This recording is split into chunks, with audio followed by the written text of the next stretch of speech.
5, 4, 3, 2, 1. Welcome, ladies, gentlemen, model railway enthusiasts, train enthusiasts, members of the channel. This is it. The completo finito layout. I give you Brucington. What do you think, huh? Looks pretty good. We will be going over it in a minute. Thought I'd add a windmill. I was going to 3D print one, but yeah, I'm not going to get into why. But I definitely prefer the Hornby version. So this is the Hornby Scaledale one. And I've got all the details exactly how I want it, really. I mean, it doesn't look real, but I've got everything where I want it. You know, it sets the scene. You know, it's good. So, come with me, ladies and gentlemen, because I'm about to take you on a tour through Brucington. Where to start, eh? So, I think we should start where the engines start their day. Hand-built engine shed, just literally drawing around the individual components of the Hornby shed and trying to copy the one from Hackenbeck shed, which is also known as Daisy's shed on Thomas the Tank Engine. In there, we've got, I believe, yeah, we've got a pit like back here and here. So you've got a couple of inspection pits, then you've got some wooden slats joining the tracks together. Then you've got this rampway here, so you can walk safely across the tracks. Coming along the line, you've got this little goods station, which does still work. You know, you'd bring in a lorry, put it there, and then they'd unload it and put it onto trucks and whatnot, and then it'd be taken out and go to the various cafes and whatnot throughout the line. There's the oil rig, the last remaining piece of it. The rest of it's been taken down, but the railway opted to keep it up, you know, for a bit of heritage. Here's the coach shed. Not really much has changed with that. The doors are now on the inside, so that looks a lot better. So you've got Annie and Clarabelle and the auto coach in there. You've got the coaling office there in the corner, and then you've got the diesel fuel tank there, the water tower and pipe there. Further along, coaling stage, where a lot of coal is spilled out and they're just shoveling it back to where it should be. Coming out onto the main line. Here we've got a signal box which operates these points within the yard. And then we've got this station here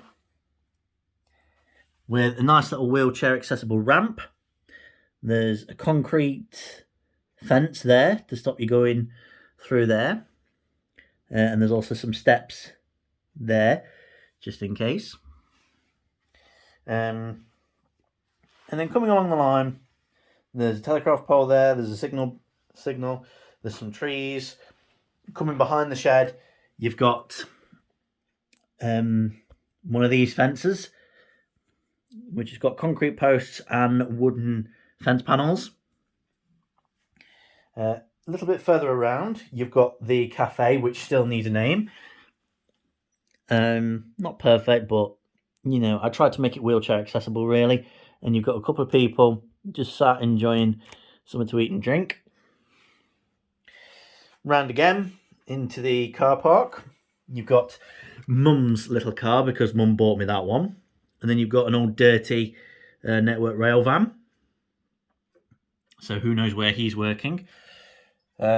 Keep clear there for deliveries to go to the cafe or to go to the little station.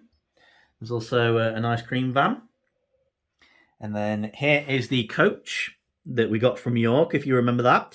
It's brought some people from York to Brucington to enjoy what's going to be coming up soon. And now that we've got it finished, I do actually have a plan of what we're going to do. There's a little bus stop there. There's just a random old vehicle, three-wheel vehicle there that you can take a picture of and go, ooh. Here is a signal box with a lamp hut next to it. And then, of course, you've got the level crossing. And how could you not? How could you literally not? Nice little field full of cows. And then you've got the big station, which has got all the hallmarks of a classic station. So you've got one of those porter's trolleys. You've got some traditional lamps. You've got a clock hanging on the wall. Some more traditional lamps. And a few people waiting for the next train. And then back here, you've got a little bit of a picnic area with a 3D printed bin, as you do. Cluster of trees there.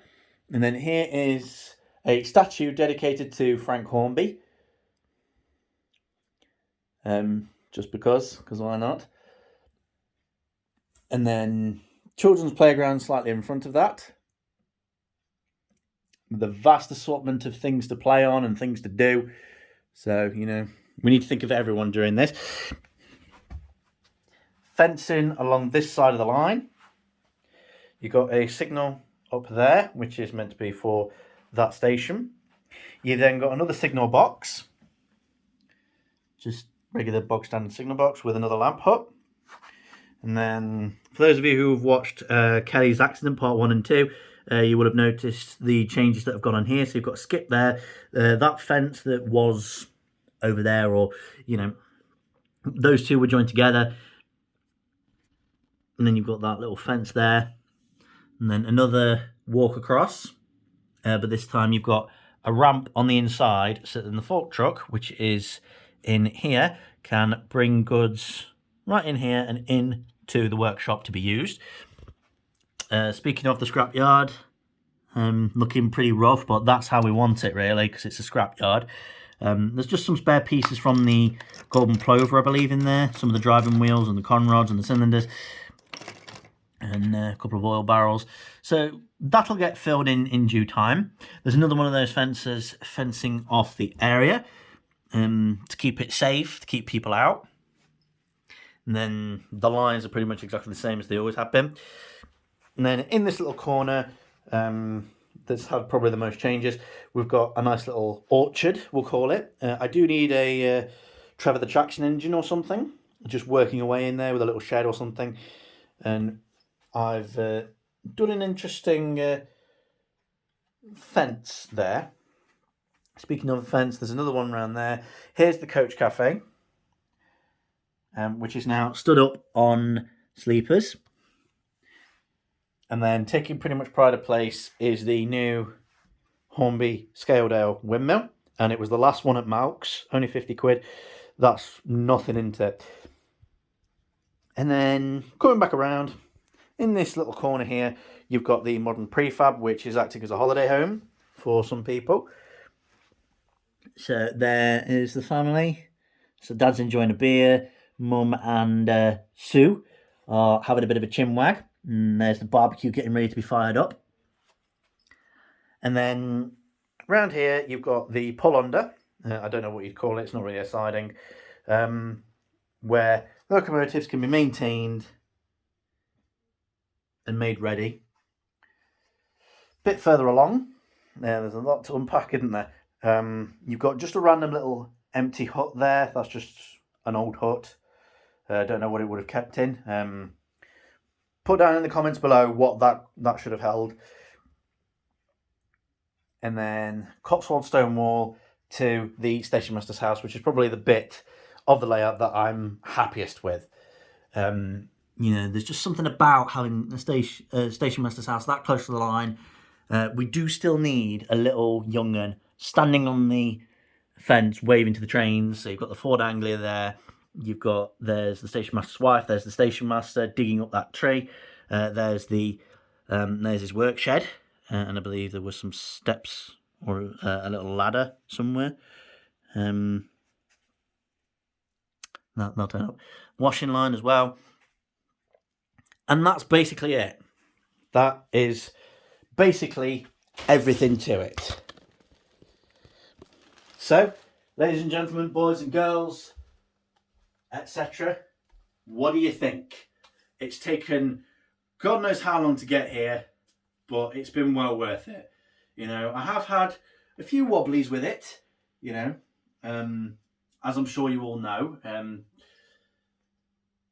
because can anyone even remember what the old layout was going to look like? We were going to have loads of sidings over there where the keep clear is. That's the reason why it's that shape, because there was going to be a standard Hornby station halt station there, and then there was going to be 2 coach sidings and like 4 or 5 wagon sidings.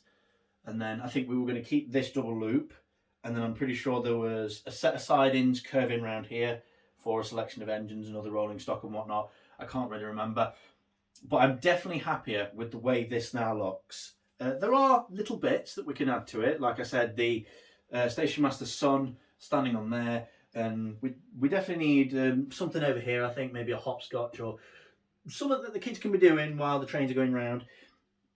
Trevor the traction engine and a little shed, maybe some picnic tables here, and I don't know, we can add little finiggly bits to it to make it safe, to make it like a proper railway. So let me know what you think of this in the comments below. Does that mean I'm done? No, of course it doesn't, because that's the thing. This is more than just a hobby. It's a lifetime's journey. And let's not forget, we've still got this layout underneath the baseboard, the shunting layout to do. And I cannot wait to get started on that. So that's it for this video, guys. Hope you've enjoyed it. If you did, like, comment, subscribe. Always much appreciated. And until next time, stay safe and thanks for watching.